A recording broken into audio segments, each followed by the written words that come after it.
could you explain to us what is Sunnah, what does it mean, and how many types of Sunnah are there? Alhamdulillah, wassalatu wassalam ala rasulillah wa ala ali wa sahbihi ajmain, amma ba'd. A'udhu billahi minash shaitanir rajim. Bismillahir rahmanir rahim. Rabbi shrah li sadri wa yassir li amri wahlul 'uqdatam min lisani yafqahu qawli. The word Sunnah literally means the way or the custom, and the Sunnah of the Prophet means the way of the Prophet or the Prophet's tradition. The word Sunnah, it indicates and means the sayings, the deeds, and the approval of the Prophet in the span of 23 years during his prophethood. It means what the Prophet said, what the Prophet did, and what the Prophet approved in the span of 23 years during his prophethood. And the Sunnah of the Prophet can be divided into three types. The first is Sunnat-e Qawli, that means the sayings of the Prophet. The second is Sunnat-e Fa'li, that means the actions of the Prophet. And the third is Sunnat-e Takriri, which means the approval of the Prophet.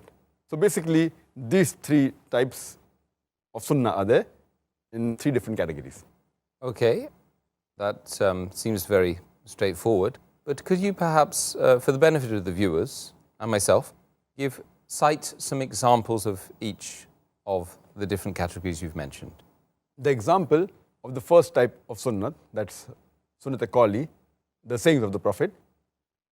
For example, Muhammad Sallallahu Alaihi Wasallam said in Sahih Bukhari, volume number 1, in the book of Adhan, hadith number 631, the Prophet said, "Pray as you see me praying." So this is a commandment of the Prophet. It's a saying of the Prophet, and it is the duty of a Muslim that we should follow it. The example of the second type of Sunnah, Sunnat-e Fa'li, that is the deeds of the Prophet, is mentioned in, for example, Sahih Bukhari, volume number 1, book of Adhan, hadith number 736. Here it says that the Sahaba who narrates, whenever I saw the Prophet of a Salah, he used to raise his hand up to the shoulders. And then, when he said the Takbir, he again did the same action, raised the hand up to the shoulders, and then he bowed down. When he came up, he said, Sami Allahu liman hamida,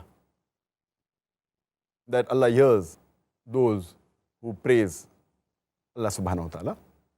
And again he did the same action, that is, raised his hands up to the shoulders. But he did not do the action, raising the hands up to the shoulders, between the two prostrations when he said the Takbir. So this is the action of the Prophet. Sahaba sees the action and narrates it. This becomes Sunnat-e Fa'li. The third type of Sunnah is the Sunnat-e Takriri, that is the approval of the Prophet. And the example is given in Sunan Abu Dawud, volume number 1, in the book of Salah, hadith number 1262, where once the Prophet, he prayed the Fajr Salah, he leads the Fajr Salah in the congregation, and after the Salah is over, he sees a man, after Salah, he gets up and he offers 2 rakat Salah. So the Prophet says, the Fajr Salah is only of 2 rakat, indicating, why did you offer 2 rakat again? So he said that I did not offer the 2 Sunnat Salah before Fajr, Farz. That's the reason I'm offering it now. And the Prophet kept silent. Now, because the Prophet was silent, it gives the indication that he approved it. Because if something is wrong, it's the duty of the Prophet to correct it. So because he kept silent, it gives an approval. So this comes in the third category of Sunnah, that Sunnat-e Takriri, approval of the Prophet. In these three types of Sunnah, if all the hadiths are authentic, all the hadiths are sahih, the Sunnah that carries the maximum weight is Sunnat-e Qawli, that is the sayings of the Prophet. Because that is the general ruling. Because if a Prophet says something, or if the Prophet commands something, it means he has done it intentionally and with a purpose. That is the highest degree amongst the three. The next is Sunnat-e Fa'li, that is the action of the Prophet. So what the Prophet did, maybe a Sahaba saw it and narrates it.